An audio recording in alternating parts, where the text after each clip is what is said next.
Livro de Josué, capítulo 1, no versículo de número 3. Louvado e engrandecido seja o nome do Senhor. Nessa noite estou alegre, estou contente, porque estamos aqui na casa do Senhor para adorar o nome do Senhor. Louva a Deus pela vida dos nossos pastores, presidente. Louva a Deus também pela vida do pastor Hilton, do pastor Helena e os demais obreiros que estão aqui na casa do Senhor, para nós juntos estarmos adorando a Deus. Amém? Livro de Josué, capítulo 1, versículo 3, para a meditação da igreja, diz o seguinte: todo lugar que pisar a sola do teu pé, vou tenho dado, conforme declarei a Moisés. Amém? Poder assentar em nome de Jesus. Sente adorando e exaltando o nome do Senhor. Deus está na casa. O Senhor se faz presente no meio do seu povo. Quando lemos essa mensagem, todo lugar que pisar a sola do teu pé, vou tenho dado, conforme declarei a Moisés. Para que você entenda essa mensagem dessa noite, iremos voltar no tempo, alguns anos atrás, quando Noé teve seus filhos Sem, Cão e Jafé. Houve-se ali uma promessa, a qual Cã, quando viu a nudez do seu pai, e começou a comentar entre os seus irmãos, e quando ele voltou, que ele estava embriagado do vinho, os seus irmãos contaram a Noé o que tinha acontecido. Noé, enfurecido, declarou uma palavra sobre a vida de Cã, sobre a vida do seu filho, dizendo que ele ia ser servo de Sem. A sua descendência ia ser servo de Sem, ia ser escravo por tal ato que ele tinha cometido. E o poder desta palavra não ficou no sóio. Os anos se passou, Sem, Cã e Jafé se dividiram. Cada qual formou um povo. Aonde Cã chegou, se originou a terra de Canaã, conhecido como os cananeus. E a terra aonde Cã originou a sua morada era uma terra frutífera, era uma terra fértil. A qual forte daquela terra era a azeitona, o leite e o mel. Naquele tempo, a cidade, o país que tinha isso, era um país rico, era um país próspero. Mas com o passar dos anos, na linhagem de Sem, nasceu Abraão. Abraão foi um homem a qual nasceu do seu pai Tera. Só tem que o seu pai era idólatra. E Abraão não quis seguir o conselho do seu pai em adorar vários deuses. Então, com o passar dos tempos, a qual ele foi crescendo, alguns historiadores afirmam que a partir dos 14 anos de idade, ele começou a entender o que era certo, o que era errado, o que era idolatria. E ele viu que a idolatria estava muito grande no meio do seu povo. E com o passar do tempo, ele colocou no seu coração em servir a Deus. É tanto que um certo dia o Senhor falou para Abraão, dizendo o seguinte: sai do meio da tua terra, da tua parentela, e vai para uma terra que eu vou te mostrar. E ele saiu, desceu em direção a Canaã. Canaã era onde estava lá a descendência de Cã, para que você entenda. E ele vai para essa terra. Quando ele chega em Canaã, Deus lhe faz promessas. E uma das promessas está em Gênesis capítulo 15, versículo de 2, a qual o Senhor fala para Abraão claramente: a tua semente eu dei esta terra. E Abraão começou a percorrer a terra de Canaã. Por onde ele ia, que ele vai levantar um altar, oferecia sacrifício a Deus, Deus recebia o sacrifício e Deus lhe fazia promessa. A outra promessa está em Gênesis capítulo 2, 12, versículo 2, que o Senhor falou para ele: Abraão, farei de ti uma grande nação, e em ti serão benditas todas as famílias da terra, porque a terra onde tu estás pisando, eu dei a tua descendência. Louvado seja o nome do Senhor. E os anos se passou, Abraão percorreu toda Canaã, peregrinando, estava como peregrino. A terra qual estava, uma terra que Deus tinha prometido, ele tinha voltado para lá, a qual o Senhor fez uma promessa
família. Se levantou um período de seca, uma seca tão grande naquele lugar, na terra de Canaã, encontrou-se muita fome. Abraão pega a sua família e desce para a terra do Egito. Quando ele desce para o Egito, Deus provê o sobrenatural na vida dele. E os anos que ele passa lá, ele se enriquece, fica poderoso, fica rico, fica fazendeiro, cheio de prata, cheio de ouro. A sua fazenda cresce. E ele diz: agora eu vou voltar para Canaã novamente. E ele volta para a terra de Canaã. Quando ele chega lá, a terra ainda está habitada pelos cananeus, os heveus, os jebuseus, os heteus. Mas ele continua lá habitando em uma terra a qual ele tinha acreditado na promessa de Deus. E com o passar do tempo, ele vivendo ali, ele chega em Betel, que é uma terra no meio de Jerusalém. E aí ele levanta um altar a qual ele tinha sacrificado das outras vezes e oferece um sacrifício para Deus. O sacrifício dele chega diante de Deus. Deus brada do céu e diz: Abraão, a tua descendência vai sair desta terra e vai para uma terra estranha, a qual vai passar 400 anos peregrinando como escravos. E tu, na tua velhice, eu vou te recolher com teus pais, já fartos de dias. E quando ele saiu dali, irmãos, os dias a qual se passou, Isaac se casa. E quando ele se casa, ele gera 2 filhos, Jacó e Esaú. A promessa passa para Jacó. Jacó teve 12 filhos homens, a qual deu início às 12 tribos de Israel. E diz a palavra do Senhor que Jacó continuou ali nas terras de Canaã, conviveu ali com seu sogro, e pela intervenção de Deus, ele também se enriquece. E quando ele vai atravessar o vale de Jaboque, que todo mundo estava do lado de lá, ele se depara com o anjo, a qual ele passa a noite toda lutando com o anjo. E o anjo pedindo para ele soltar, ele disse: eu não te solto enquanto tu não me abençoares. Eu quero te dizer nessa noite, irmão, que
Egito, pegou aquele povo depois que Deus usou ali poderosamente das 10 pragas do Egito, pegou aquele povo, irmão, e saiu do Egito em direção à terra prometida, a terra que manava leite e mel. E eles adentram no deserto. Quando eles adentram no deserto, irmão, eles se deparam com o primeiro obstáculo: 6.000 homens contra mulheres e crianças. Eles entram em desespero e diz: por que tiraste nós do Egito? Quando nós estávamos lá no Egito, nós tínhamos que comer, nós estávamos protegidos, e agora nós vamos correr de frente ao mar vermelho. E ali Moisés clama a Deus. O Senhor diz: por que tu clamas a mim, Moisés? Toca nas águas e Deus vai realizar o impossível. Ele desce e toca nas águas. Quando ele toca, irmão, as águas do mar vermelho se abrem. Deus envia a provisão e o povo passa. E quando chega do outro lado, a glória é tão grande que Miriam pega o tambor e começa a tocar, começa a adorar a Deus, e a glória do Senhor é exaltada naquele lugar. E eles vão em direção à terra prometida, mas só tem que a conquista deles, eles tinham que levar com eles uma receita para que eles viessem ter sucesso.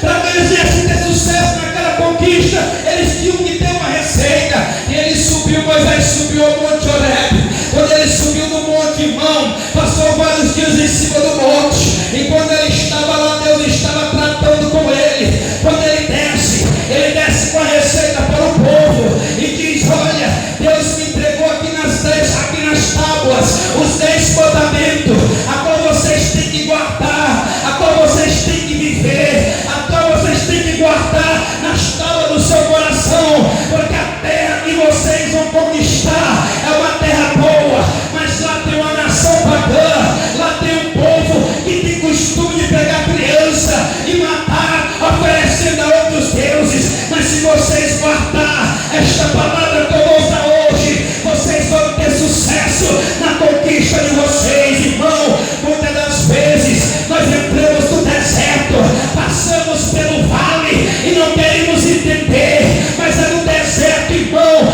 que Deus prepara a igreja. É no deserto, irmão, que Deus capacita o homem. É no deserto que Deus quer mostrar para você que você não é nada sem Ele. Louvado seja Deus. E ele passa os 10 mandamentos: não terá outros deuses além de mim, porque aquela nação cananeia adorava vários deuses. Ele disse: não prostrarás a nenhum ídolo. Quantas pessoas têm se prostrado diante de ídolos, e nós não podemos se prostrar diante de ídolos. Ele diz: mas não toma o nome do Senhor em vão. Lembra do dia de sábado para santificar. Honra teu pai e tua mãe. Não matarás, não adulterarás, não furtarás, não dê falsos testemunhos e nem cobiça a coisa do teu próximo. Se vocês fizerem isso, a conquista de vocês vai ter sucesso. Vocês vão ser bem sucedidos.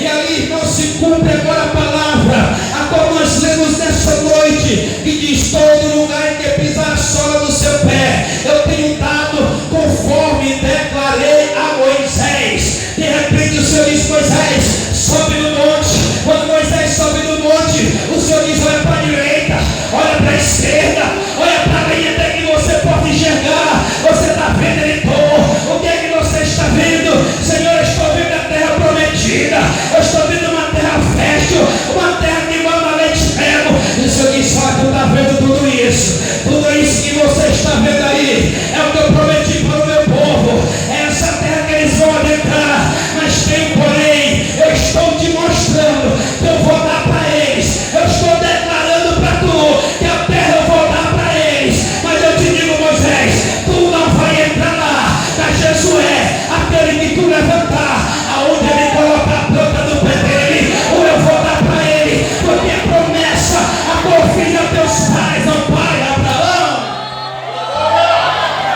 E ele desce, levanta Josué.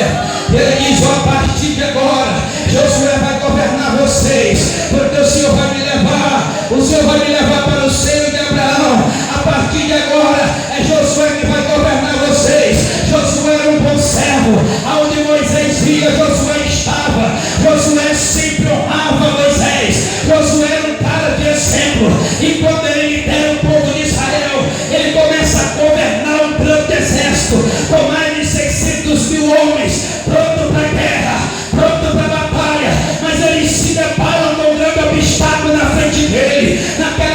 Irmão, é época de colheita.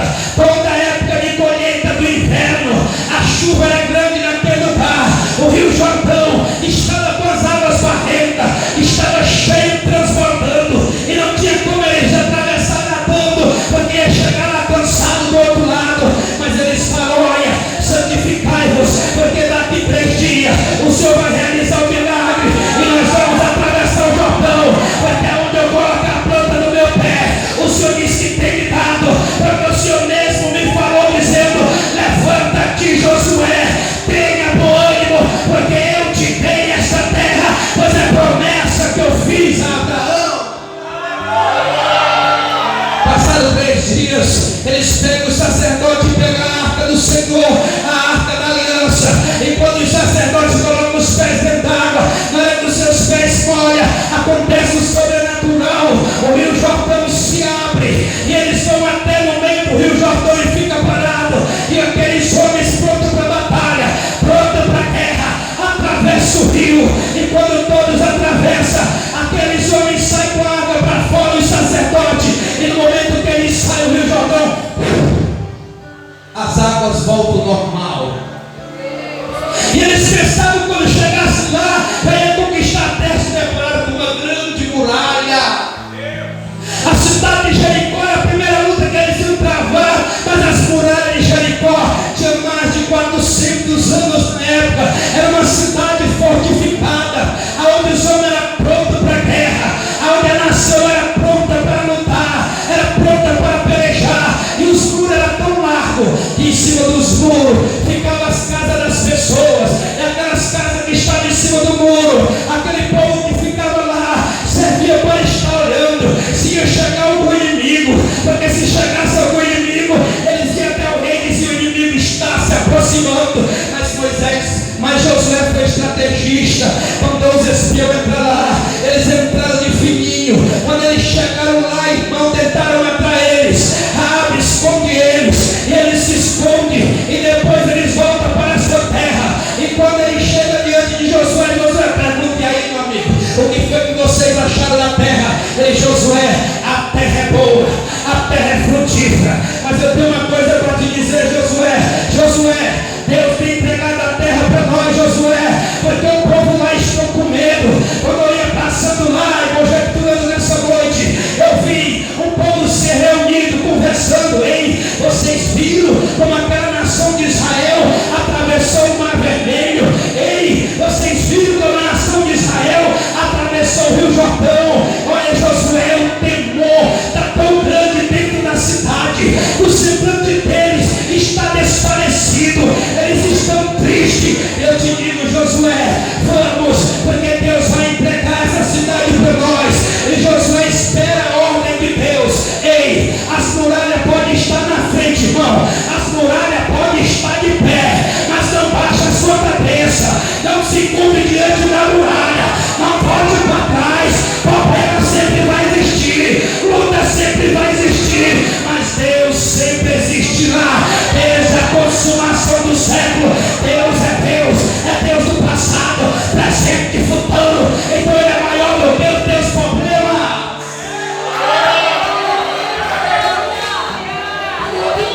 E quando Josué está lá, o Senhor fala com ele o seguinte: olha, Josué, a estratégia é essa: durante 6 dias vocês vão lá e arrumem a cidade, só tocando a buzina, não gritem, só tocando. No 7º dia, aí você arrudia 7 vezes, e na 7ª vez vocês tocam a buzina novamente e dão um grito da vitória, que o milagre vai acontecer. E assim eles fizeram. Todo dia de manhã cedo eles iam e arrudiavam aquela cidade só tocando a buzina. Os sacerdotes com a arca de Deus e os soldados do lado, eles arrudiavam tocando a buzina.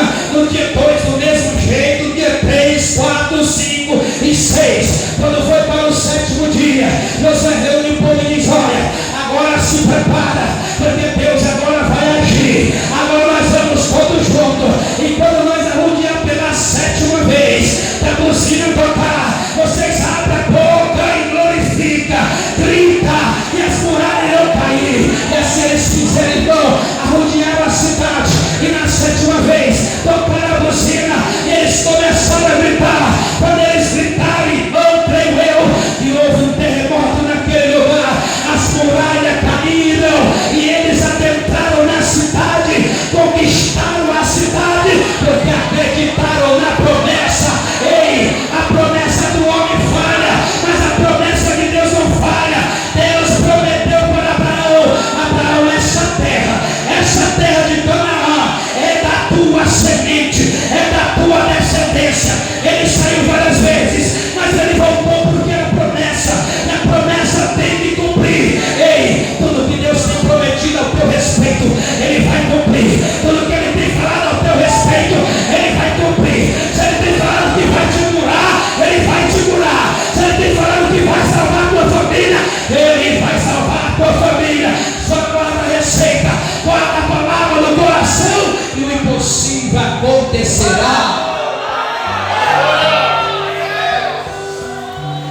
O impossível aconteceu, irmão. Esse ano de 2024 é o ano do cumprimento da promessa de Deus na tua vida. Toma posse disso. O ano do cumprimento da promessa de Deus na tua vida, na tua família. O que Deus prometeu a teu respeito, Ele vai cumprir, mediante você guardar a receita. Adorar somente a Deus de todo o coração e amar o teu próximo como a ti mesmo. Você guardando essa palavra, a promessa do Senhor vai se cumprir na tua vida. Lembra, esse ano é o ano da conquista. Esse ano é o ano da conquista da tua cura. Esse ano é o ano da conquista da salvação da tua família. Esse ano é o ano da conquista do teu renovo espiritual. Esse ano você vai conquistar pela fé o impossível. Não baixe a tua cabeça, porque para conquistarmos algo, sempre vai se levantar uma muralha, sempre vai ter o Rio Jordão na frente. Mas não se esqueça, a promessa de Deus não falha. Se Ele prometeu, o Rio Jordão vai abrir e você vai passar. Se Ele prometeu, a muralha vai ter que cair e você vai conquistar a tua vitória. Fique de pé em nome de Jesus. Nessa noite, irmãos, a palavra de Deus mostrou para você que a promessa de Deus não falha. Primeiramente, Abraão pisou na terra. Quando ele pisou, o Senhor, essa terra aqui era tua descendência. Vários anos, sendo até escravizados. Mas eles voltaram de novo, era promessa. E se cumpriu, se formou uma grande nação. E hoje está lá, a nação de Israel, onde é hoje. O Senhor mostrando para a igreja nessa noite: ei, as promessas de Deus ainda se cumprem. As promessas de Deus não falham, somos nós que falhamos. As promessas de Deus nunca vão deixar de existir na tua vida. Elas estão na tua vida e vão se cumprir quando nós obedecermos. Tome posse nessa noite. Vamos orar ao Senhor nessa noite.